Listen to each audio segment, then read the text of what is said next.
Ma mère, Lucie Bouchard, et là, elle est à côté de moi, sur mon bureau, proche de mon ordinateur, proche de mon petit coin d'études, hein. Puis ma mère est une grande professeure d'école, et puis ma mère, c'est le cancer qui l'a emporté à 52 ans. Ouais. C'est ce qui me fait dire aussi, c'est ce qui me fait dire de profiter de la vie, parce que la vie, c'est là, c'est maintenant, c'est direct là.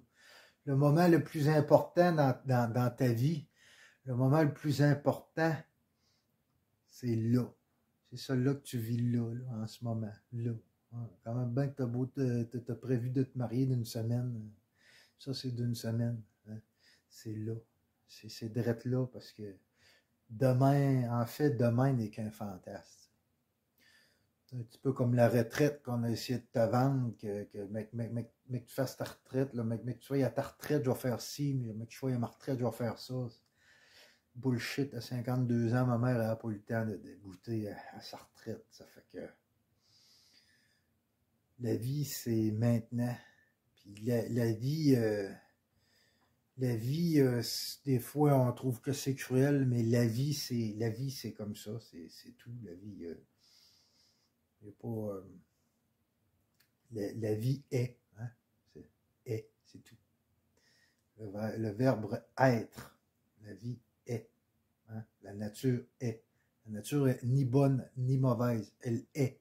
C'est tout. Et puis pourquoi que je vous parle de tout ça? Ben, et que garde. Suis-moi le loup, un peu. Suis-moi, je vais comprendre. Garde. Moi, le beau nid de guêpe que j'ai trouvé aujourd'hui, hein? Bon, ben, que j'ai trouvé. Faux. Regarde, attaqué, ben, les oiseaux sont venus gruger dedans, sont allés chercher le miel. Ouais. Puis,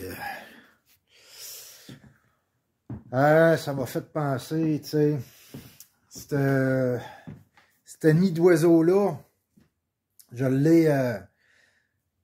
l'ai filmé, j'ai fait pas ce nid d'oiseau-là, ce nid de guêpe-là, je l'ai filmé. T'en souviens-tu? J'ai fait une vidéo là-dessus, hein?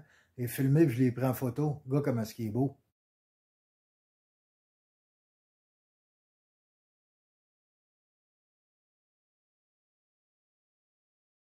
Hein? Il était beau ce nid de guêpe-là, puis tantôt, je suis allé me chercher du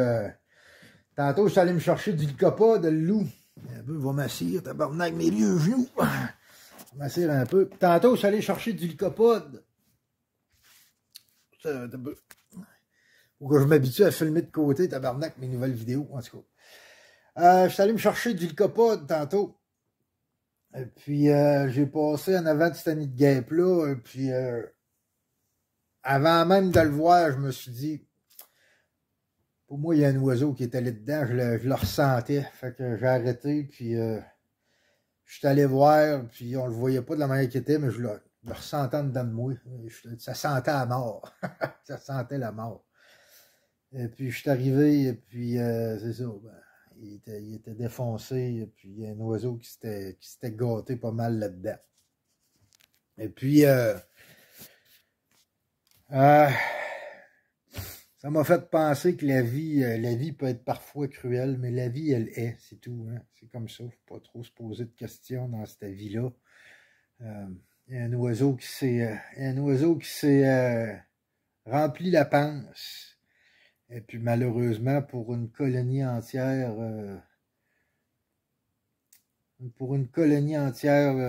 d'abeilles, de guêpes, sont toutes mortes. C'est sûr.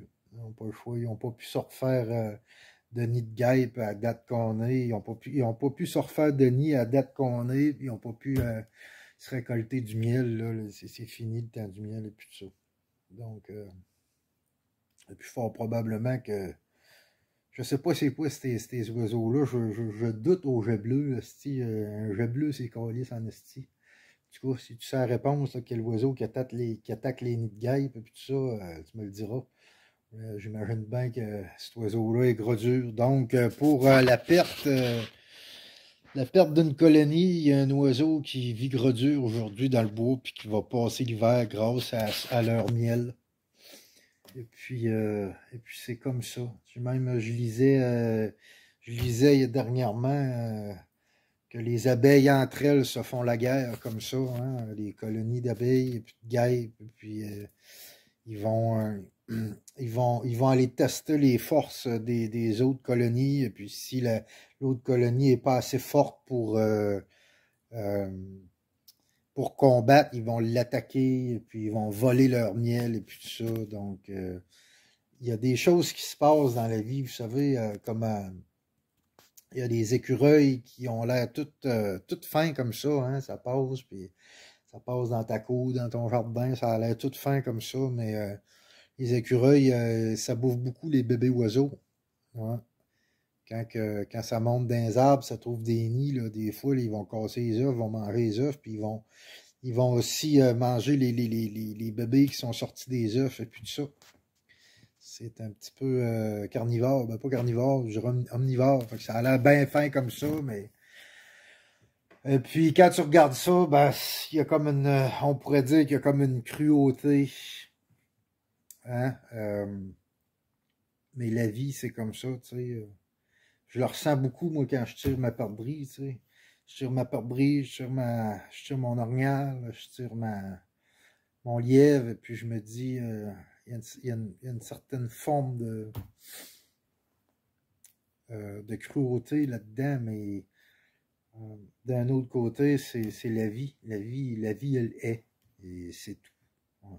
Puis, il faut toujours profiter du moment présent, et puis tout ça. Fait que, c'est ça. Ça vous dire de profiter du moment présent, parce que quand je regardais mon guêpe, il y a un mois et demi, il était prospère en esti, puis écoute, tout allait bien, et puis garde, hein, c'est un petit peu comme ma mère, hein, couple de mois avant qu'on y annonce son cancer, tout allait bien, tout allait super bien, number one, regarde, il y avait des grands rêves dans sa vie, et puis tout ça, des projets, puis regarde, quelques mois plus tard, pouf, tout n'allait plus. Fait que c'est ça que c'est la vie. La vie, c'est comme un nid de guêpe. Ouais. Profite-en avec il y a un oiseau qui vient gruger dans ton nid. C'est ça que c'est le loup. Je t'aime, puis profite de la vie. Profite de la vie, c'est un cadeau extraordinaire qu'on nous offre.